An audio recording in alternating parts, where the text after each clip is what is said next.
पुष्प शुष्क है अथवा झुलसे।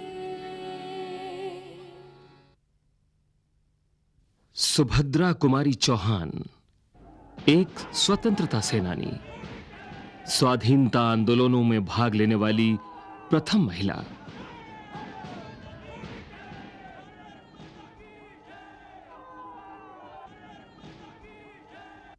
इनका हिंदी के प्रसिद्ध कवियों में एक विशेष स्थान है।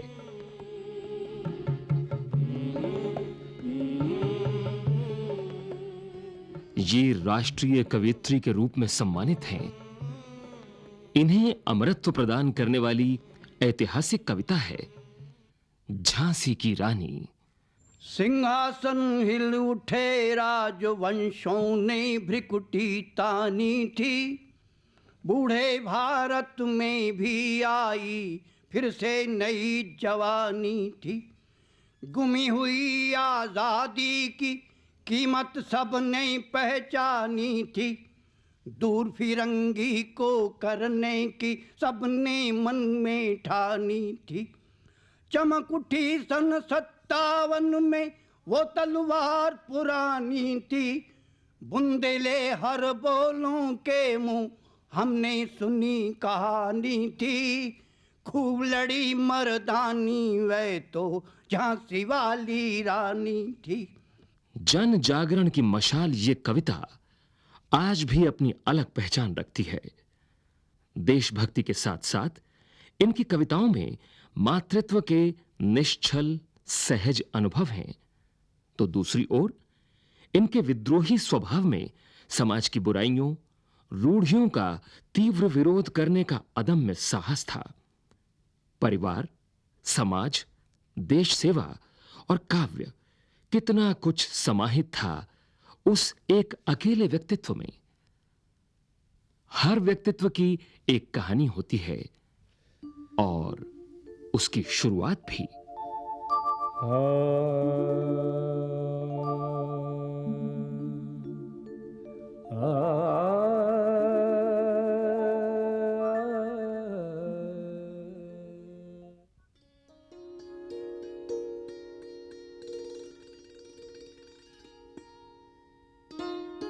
सुभद्रा जी का जन्म 16 अगस्त 1904 में इलाहाबाद के निहालपुर मोहल्ले में हुआ था।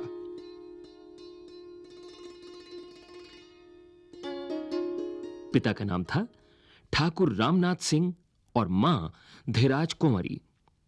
इनका बड़ा बेटा राम अवतार सिंह, छोटा बेटा राम प्रसाद सिंह और सबसे छोटा बेटा राज बहादुर सिंह। इनकी 5 बहनें थीं। सुभद्रा जी इनमें से एक थीं। उस समय का समाज पिछड़ा हुआ था। छोटी उम्र से ही लड़की का घर से निकलना, झूला झूलना, छत पर जाना, इस सब की मनाही थी। पर राज बहादुर सिंह यानी छोटे भैया अपनी सब बहनों को पढ़ाना चाहते थे। उनकी प्रेरणा से ही बहनों में कविताएं लिखने की प्रतिभा अंकुरित हुई। यह बात है सन 1913 की। सुभद्रा जी तब सिर्फ 9 साल की थीं जब इनकी पहली कविता नीम मर्यादा पत्रिका में छपी, सुभद्रा कुंवरी के नाम से। इस तरह से इनके जीवन में कविताएं लिखने और पत्र पत्रिकाओं में छपने की शुरुआत हुई। इन्हीं दिनों सुभद्रा जी अपनी बहनों के साथ क्रॉस्थवेट गर्ल्स स्कूल में पढ़ने जाने लगीं। सुभद्रा जी इक्के पर आते जाते कविताएं लिखती।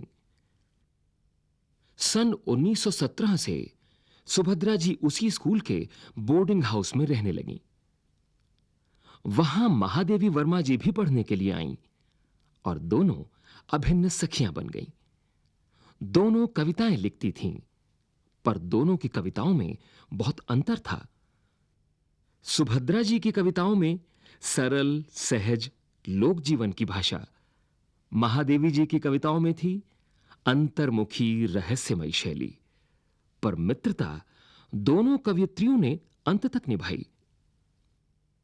20 फरवरी 1919 को इनका विवाह लेखक लक्ष्मण सिंह से हुआ। विवाह बिना दहेज के, बिना घूंघट के, बहुत साधारण ढंग से संपन्न हुआ था। लक्ष्मण सिंह एक स्वतंत्रता सेनानी थे। वे मैथिली शरण गुप्त की देशभक्ति की रचनाएं पढ़ते और सुनते, कांग्रेस के कार्यों में स्वयं सेवक बनकर हिस्सा लेते थे। सुभद्रा जी में देश प्रेम जगाने और लेखन में रुचि पैदा करने में लक्ष्मण सिंह ने पूरा सहयोग दिया। यह समय था आजादी के संघर्ष का, राजनीतिक उथल-पुथल का। उन दिनों अंग्रेज सरकार भारतीयों के दमन के लिए नए-नए तरीके अपना रही थी। इस सरकार ने सन 1919 में रॉलेट एक्ट बनाया, जिसके तहत सरकार किसी भी व्यक्ति को बिना मुकदमा चलाए जेल में डाल सकती थी। इसके विरोध में जब 13 अप्रैल सन 1919 में जलियांवाले बाग में सभा हो रही थी, तो वहां ब्रिटिश अफसर जनरल डायर ने निहत्थे लोगों पर अंधाधुंध गोलियां बरसाईं। तब सारा देश दहल उठा। प्रबल आक्रोश था हर क्रांतिकारी के हृदय में। सुभद्रा जी इस घटना से बहुत आहत हुईं। इसका दर्द अभिव्यक्त हुआ उनकी जलियांवाले बाग में बसंत कविता में। यहां कोकिला नहीं, काक हैं शोर मचाते, काले काले कीट भ्रमर का भ्रम उपजाते। कलियां भी अधखिली मिली हैं कंटक कुल से, कलियां भी अधखिली मिली हैं कंटक कुल से। वे पौधे वे पुष्प शुष्क हैं अथवा झुलसे, शुष्क हैं अथवा झुलसे। परिमलहीन पराग दाग सा बना पड़ा है, परिमलहीन पराग दाग सा बना पड़ा है। हा, यह प्यारा बाग खून से सना पड़ा है। आओ प्रिय ऋतुराज, आओ प्रिय ऋतुराज, किंतु धीरे से आना। यह है शोक स्थान, यह है शोक स्थान, यहां मत शोर मचाना। इस अत्याचार के विरुद्ध लोगों में आक्रोश असहयोग आंदोलन के रूप में उभरा। सन 1920 में गांधी जी के नेतृत्व में इस आंदोलन की शुरुआत हुई। लक्ष्मण सिंह और सुभद्रा जी ने भी पढ़ाई छोड़ दी। दोनों ने देश सेवा का व्रत लिया। 1920 में दोनों अखिल भारतीय कांग्रेस कमेटी के सदस्य बन गए। सुभद्रा जी स्त्रियों में संघर्ष का संदेश, स्वदेशी वस्तुओं को अपनाना, पर्दा छोड़ना, छुआछूत की भावनाओं के बहिष्कार को बढ़ावा दे रही थीं। इन्हीं दिनों माखनलाल चतुर्वेदी ने जबलपुर में कर्मवीर पत्रिका का प्रकाशन शुरू किया। लक्ष्मण सिंह इसके संपादन का कार्य करते थे। तब सुभद्रा जी का भी साहित्यकारों से परिचय होता था और उनके लेखों और रचनाओं को पढ़ने का अवसर सुभद्रा जी को मिलता था। दिसंबर 1921 में सुभद्रा जी और लक्ष्मण सिंह अहमदाबाद कांग्रेस अधिवेशन में गए, जहां गांधी जी से सुभद्रा जी का परिचय हुआ। साबरमती से जबलपुर पहुंचकर फिर सुभद्रा जी ने कांग्रेस के प्रसार प्रचार का कार्य संभाला। लक्ष्मण सिंह ने अपनी पत्नी का पूरा साथ दिया। दोनों साइकिल पर कांग्रेस का कार्य करते। कभी-कभी सुभद्रा जी अपने पति के साथ साइकिल पर 14 किलोमीटर की दूरी तय करके भेड़ा घाट घूमने के लिए जाती। शायद वहां से ही मिला होगा उन्हें रूढ़ियों को तोड़ने वाला चट्टान जैसा मन, जिसके अंतस में बहती थी ममता और करुणा की सुकोमल भावधाराएं। सन 1922 में झंडा सत्याग्रह जबलपुर में म्युनिसिपल कमेटी से शुरू किया गया। यह था जबलपुर का पहला झंडा सत्याग्रह और सुभद्रा जी बनी पहली महिला सत्याग्रही। जबलपुर के बाद झंडा सत्याग्रह शुरू किया गया नागपुर में। असहयोग आश्रम से सत्याग्रही जुलूस में निकलते और गिरफ्तार कर लिए जाते। कांग्रेस द्वारा जगह जगह सभाएं की जाती, भाषण दिए जाते। नागपुर की विधानसभा का टाउन हॉल सुभद्रा जी का भाषण सुनने के लिए खचाखच भर जाता। सुभद्रा जी अपने भाषण के बीच बीच में जोश से भरी कविताएं सुनाती थीं, जैसे झांसी की रानी। मेरी उम्र रही होगी 20 साल जब मुझे पहली बार ये कविता 9वीं कक्षा की लड़कियों को पढ़ाने का मौका मिला। तो उस अवसर पर मेरे दिमाग में ये बात कौंध गई कि इससे ज्यादा जबरदस्त शुरुआत मुझे जीवन में किसी कृति की दिखने वाली नहीं है। कोई भूमिका नहीं, कोई माल्यार्पण नहीं, कोई सम्मान नहीं। सिंहासन हिल उठे राजवंशों ने भ्रकुटी तानी थी, बूढ़े भारत में भी आई फिर से नई जवानी थी। जो कथ्य है उसको पूरे आत्मविश्वास के साथ बगैर किसी भूमिका के उद्घाटित करने वाली पंक्ति है। जो दूसरी पंक्ति का आशय है वो इसकी शुरुआत से प्रकट हो जाता है कि एक जिस तरीके से ये कविता शुरू होती है और आप इसकी चौथी पंक्ति तक आते आते एकदम डूब जाते हैं एक ऐसी स्थिति में जहां पर आसमान फट गया है और आपको लगता है कि कोई ध्यान देने लायक घटना घट गई है। ये आप समूची कविता अगर देखें तो आप पाएंगे कि ये कविता हिंदी के एक बहुत प्रांजल रूप का हमारे सामने एक बड़ा निराला उदाहरण रखती है। और जहाँ तक अलंकार शास्त्र की, ध्वनि शास्त्र की, बिंबों की रचना की बात है, या कि अगर आप इसको कहानी की कला के हिसाब से तौलें तो जो गति का सवाल है, इन सभी पैमानों पर यह कविता एक लेखक के रूप में मुझे हमेशा कुछ न कुछ सिखाती रहती है। उनकी यह कविता जब्त कर ली गई थी। फिर एक बेटी का जन्म, जैसे इनका बचपन लौट आया था। ये मातृत्व बदलाव लाया इनकी काव्यधारा में भी। मैं बचपन को बुला रही थी, बोल उठी बिटिया मेरी। नंदन वन सी फूल उठी ये छोटी सी कुटिया मेरी। जैसे बच्ची, बहुत सुंदर कविता उनकी है। उसका भाव यह है कि एक बच्ची का आना मानो मेरे लिए बचपन का लौट आना है। तो जो बचपन चला गया उसके लौट आने को एक बच्ची के रूप में अपने आंगन में महसूस कर रही हैं। अब ये लौट आना एक राष्ट्रीय परिप्रेक्ष्य भी है। जो हमारी आज़ादी चली गई थी, जो हमारे आंगन का वो जो स्वाधीनता का एक फलता फूलता पौधा सूख रहा था औपनिवेशिक साम्राज्य के आने से, वह अब लौटने वाला है। जैसे बच्ची आई है जीवन में, परिवार में, एक मेरे गए हुए बचपन को वापस लाने का एहसास करा रही है, ऐसे ही मेरे देश के आंगन से जो कुछ चला गया था वह वापस आने की एक आकांक्षा इस कविता में प्रकट होती है। उन्होंने बच्चों के लिए बहुत सी कविताएं लिखी जो बच्चों के साहित्य की अनमोल धरोहर हैं, जैसे कोयल, पानी और धूप, खिलौने वाला, कदम्ब का पेड़, सभा का खेल, अजय की पाठशाला इत्यादि। कदम्ब का पेड़ आज भी पाठ्यचर्या का हिस्सा है। यह कविता उनकी बालचित्त वृत्तियों की परख का एक उत्कृष्ट नमूना है। यह कदम का पेड़ अगर माँ होता जमुना तीरे, मैं भी इस पर बैठ कन्हैया बनता धीरे धीरे। ले देती यदि मुझे बांसुरी तुम 2 पैसे वाली, किसी तरह नीचे हो जाती यह कदम की डाली। उन्होंने जितनी सुंदर कविताएं लिखीं उतना ही सुंदर उन्होंने गद्य साहित्य, कथा साहित्य लिखा। उनके कथा साहित्य का बहुत अधिक महत्व है क्योंकि उनके पास एक निश्चित कार्यक्रम था। उनके सरोकार बड़े व्यापक थे। राष्ट्रीय स्वाधीनता संग्राम में वे सक्रिय रूप से भाग भी लेती रहीं और उस भावना को कविता के माध्यम से वाणी भी देती रहीं। इसके अतिरिक्त स्त्रियों का उद्धार और उसके साथ साथ दलितों का उद्धार भी उनके एजेंडा पर बहुत प्रमुख जगह रखते हैं।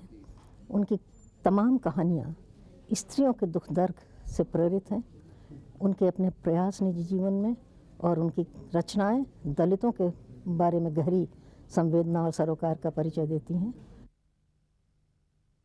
सन 1928 में इलाहाबाद से सुभद्रा जी की कविताओं का संग्रह मुकुल प्रकाशित हुआ।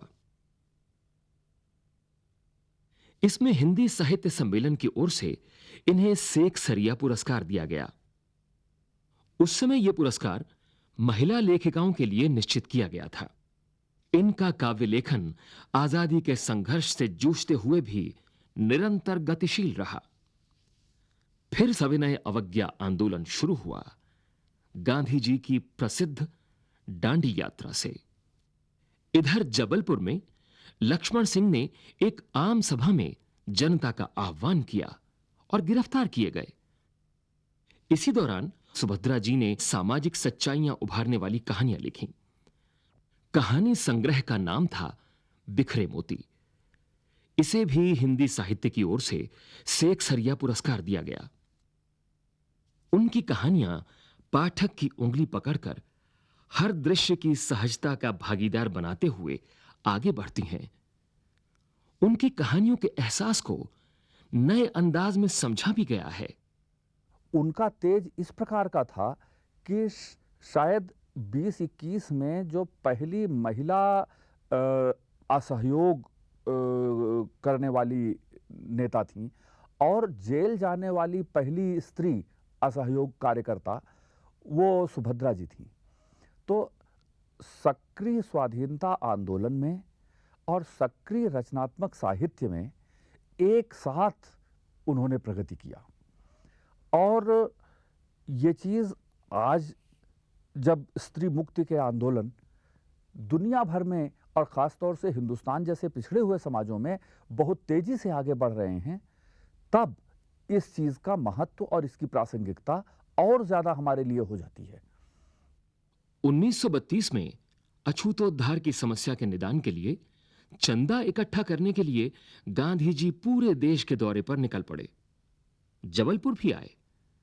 सुभद्रा जी ने इसका संदेश घर घर पहुंचाया। सन 1936 में यह विधानसभा की सदस्या चुन ली गई थीं, जिसकी पुष्टि सरदार पटेल ने एक पत्र से की थी। जबलपुर में सुभद्रा जी ने व्यक्तिगत सत्याग्रह किया और उन्हें गिरफ्तार कर लिया गया। जेल में वे अकेली राजनीतिक बंदिनी थीं। उनकी जेल की डायरी में कुछ इस तरह का सच लिखा था। आज लालटेन में तेल नहीं है, कुछ न लिख सकूंगी। मैं जल्दी जल्दी कुछ लिख देना चाहती हूं, क्योंकि लालटेन दम तोड़े दे रही है। 1945 में सुभद्रा जी फिर विधानसभा की सदस्या चुन ली गईं। समाज के कार्यों को पूरा करने में उन्होंने दिन रात एक कर दिया। पर नियति को कुछ और मंजूर था। 15 फरवरी 1948 के दिन नागपुर में शिक्षा विभाग की सभा में शामिल होने के बाद जबलपुर लौटते हुए मोटर दुर्घटना में उनका देहांत हो गया। 1949 में जबलपुर शहर में नगर पालिका भवन के प्रांगण में उनकी प्रतिमा प्रतिष्ठित की गई। तब महादेवी जी ने कहा था, नदियों का कोई स्मारक नहीं होता, दीपक की लौ को सोने से मढ़ दीजिए, इससे क्या होगा। हम सुभद्रा के संदेश को दूर दूर तक फैलाएं और आचरण में उनके महत्व को मानें, यही असली स्मारक है। सुभद्रा जी जैसी कोई दूसरी लेखिका नहीं है जिन्होंने उस दौर में महिलाओं की करुणा को, उनकी पीड़ा को, उनकी सहृदयता को आवाज़ दी हो। हम जब उन्हें याद करते हैं तो एक पूरा प्रसंग याद आता है इतने वर्षों का। कम अवधि तक वे जिंदा रहीं, लेकिन जितने दिन रहीं उनका काम यश से भरा हुआ है और कभी भुलाया नहीं जा सकता। उनकी मृत्यु के बाद हिंदी के 2 बड़े कवियों ने जो ट्रिब्यूट किया है, जो श्रद्धांजलि दी है, एक शमशेर जी ने और दूसरी मुक्तिबोध जी ने, तो वो दोनों अद्भुत हैं। मतलब एक प्रेम और सौंदर्य का कवि उनको उसी ताप से याद करता है, और दूसरी तरफ प्रतिबद्धता, वैचारिक कठोरता का मुक्तिबोध जैसा कवि भी उनको उसी तरह से याद करता है। सबसे बड़ी प्रेरणा तो यही हमको मिलती है कि उन्होंने एक ऐसी सुंदर कविता लिखी जो कि झांसी की रानी, जो कि राष्ट्रीय चेतना का प्रतीक है, और जो कि हम सबों को इस टाइम में, इस भारतवर्ष में जिसकी सबसे ज़्यादा आवश्यकता है, राष्ट्रीय चेतना।